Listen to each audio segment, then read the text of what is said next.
شریعت خدا نے دی کہ ایسے منہ اٹھا کر پاک ترین مقام میں نہ تھا.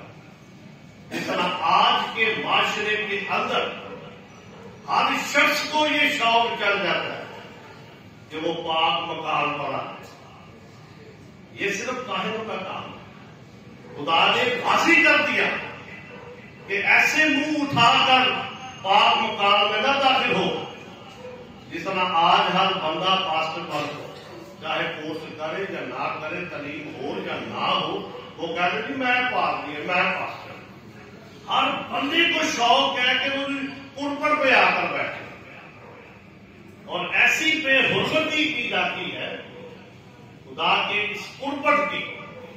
سارے لوگوں کو وہاں پہ بٹھا دیں، جتنی اینٹریز ہے، منسٹریز ہے، لوگوں کو خوش کرنے کے لیے. خدا نے کہا کہ سال میں صرف ایک بار، اور وہ بھی سردار کاہن نہیں تھے جاتے، سردار کاہن پاک ترین مقام میں جاتا تھا. اس کا خون لے کر اس کے پاک ترین مقام کے اندر جاتا تھا.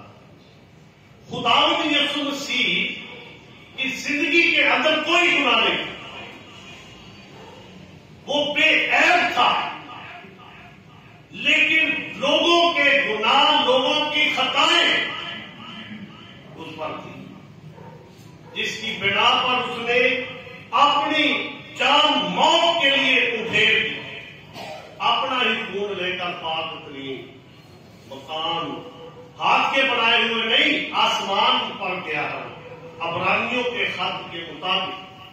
اور خداوند یسوع مسیح اس کی زندگی کے اندر کوئی گناہ نہیں تھا. اگر آپ اعمال کی کتاب کا 4واں باب پہلی آیت سے پڑھیں، اعمال کی کتاب کا 6واں باب اس کی 7ویں آیت سے اگر آپ اس کا مطالعہ کریں، اعمال کی کتاب کا 6واں باب اس کی 4ویں آیت کو پڑھیں، اعمال کی کتاب کا 7واں باب اس کی 10ویں آیت کو پڑھیں، تو یہاں پر خطا کی قربانی کے بارے میں شرح بیان کی گئی.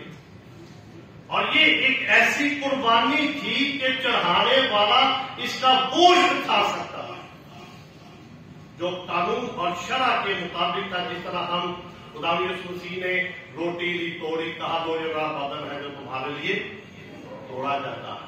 اس نے خود بھی کھا، دوسروں کو بھی دیا. اور یہ خطا کی قربانی تھی جو بڑی اہم تھی، جس میں جانے انجانے میں کسی سے گناہ غلطی ہو جاتی تھی. اور خداوند یسوع مسیح کے اندر کوئی گناہ نہیں، کوئی خطا نہیں تھی. جب پلاطس کے پاس اسے حاضر کیا گیا، اس نے کہا کہ میں اس کے اندر کوئی گناہ نہیں دیکھتا. لیکن اس نے ہماری خطاؤں کی خاطر، جس طرح یہ سایہ یہاں پہ بیان کرتا ہے، ہماری خطاؤں کی خاطر وہ گھائل کیا گیا 5ویں آیت میں 53ویں باب کی.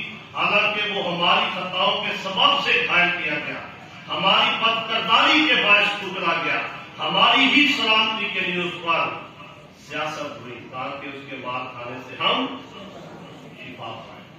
اس نے اپنی جان موت کے لیے ادھیر. اور دوسرے نمبر پر یہ سایہ خداوند یسوع مسیح کے بارے میں یہ پیشن گوئی کرتا ہے، وہ خطا کاروں کے ساتھ شمار کیا. جب اس کو صلیب پہ چڑھایا گیا، 2 ڈاکو، ایک دائیں اور ایک بائیں، اور ڈاکو اس کو کہتے ہیں کہ ہمیں بھی بچاؤ، خود بھی بچ.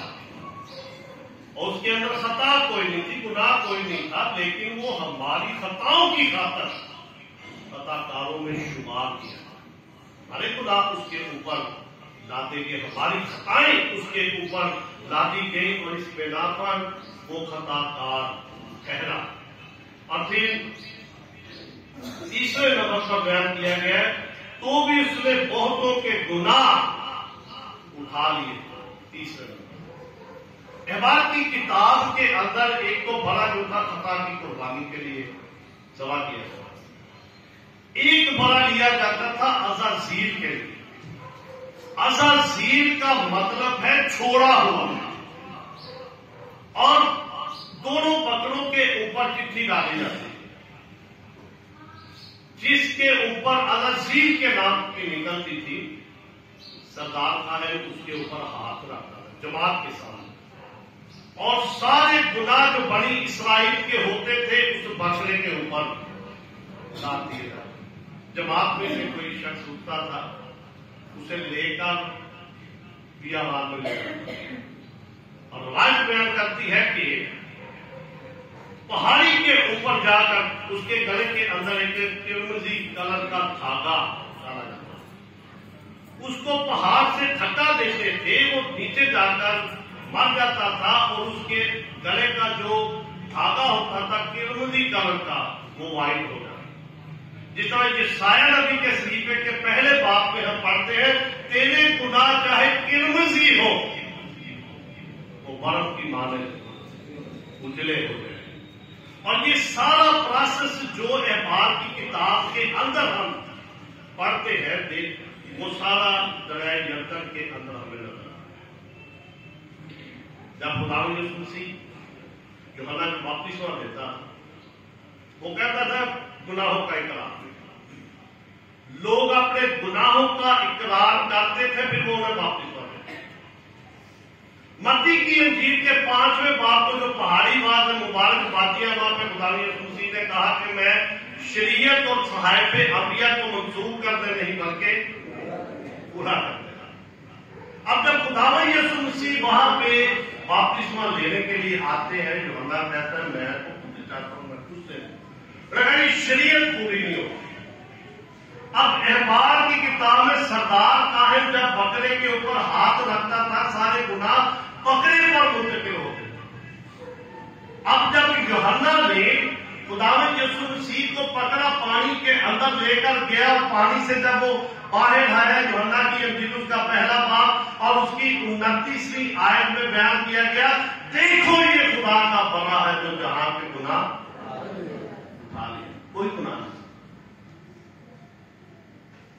اور پھر آگے جا کر رومیوں کی کلیسیا کا 6واں باب بیان کرتا ہے، ہم جتنوں نے بپتسمہ لیا مسیح کی موت میں شامل ہونے کا بپتسمہ لیا۔ اب آپ دیکھیں کہ وہاں پر ایک شخص اٹھتا تھا، بکرے کو لے کر پہاڑ پر لے جاتا۔ اب شمع اور قرینی کو جب پکڑا گیا بیگار میں، اس کی سلیب اٹھا چل رہا تھا، اور وہ بکرے کو بڑے کو پہاڑ پر لے کر گیا، اس کے اوپر دنیا کے گناہ تھے۔ پہلے بکرے پر صرف بنی اسرائیل کے سالانہ گناہ اس کے اوپر لادے جاتے تھے، لیکن خداوند یسوع مسیح پر جب یسایہ نبی یہاں پہ کہتے ہیں، تو بھی اس نے بہتوں کے گناہ اٹھا لیے۔ خدا کو پسند آیا کہ اس کو اترے، اس نے لوگوں کے گناہ اپنے اوپر لے لیے۔ ایسے جب یسوع صلیب پر تھا تو خداوند یسوع مسیح کی زبان سے یہ الفاظ نکلے، اے خدا، اے میرے باپ، تو نے مجھے کیوں چھوڑ؟ دنیا کے گناہ، دنیا کی خطائیں، اس کے وہ بے عیب تھا، اس کا کوئی گناہ نہیں تھا۔ جو لوگوں نے گناہ کیے، جو لوگوں نے خطائیں کی، وہ اس کے اوپر لادی۔ اور چوتھی بات، خطاکاروں کی شفاعت وہ کرتا ہے۔ اب دیکھیں کہ خداوند یسوع مسیح کو انہوں نے پکڑا، ایک کم 40 کوڑے اس کو مارے، اس کو تھپڑ مارے، اس کے منہ پہ تھوکا گیا، اس کے سر پہ کانٹوں کا تاج رکھا، اس کے ہاتھ اور پاؤں میں تیر ٹھوکے، صلیب پر چڑھا۔ پہلا کلمہ خداوند یسوع مسیح کی زبان سے نکلا، اے باپ ان کو معاف کر، کیونکہ یہ نہیں جانتے کہ کیا۔ شفاعت اتنی کرب میں، اتنی مصیبت میں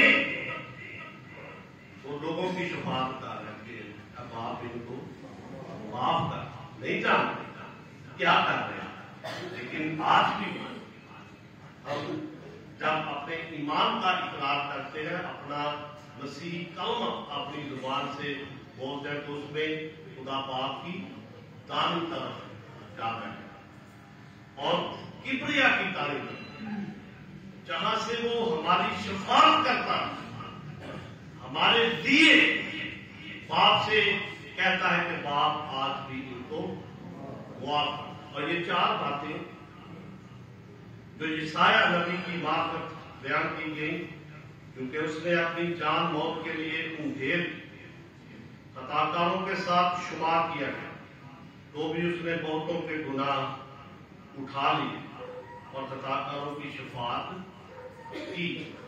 یہ 4 باتیں عیسائیہ نبی نے تو اس کی پیدائش سے 750 سال پہلے یہ باتیں اس کے حق میں لکھی، جو پاک روح کی ہدایت سے اپنے پکڑوائے جانے سے پہلے، جب وہ اپنے شاگردوں کے ساتھ آخری فسح کھانے لگے، اس نے روٹی توڑی، کہا کہ لو یہ میرا بدن ہے جو تمہارے لیے توڑا جاتا ہے۔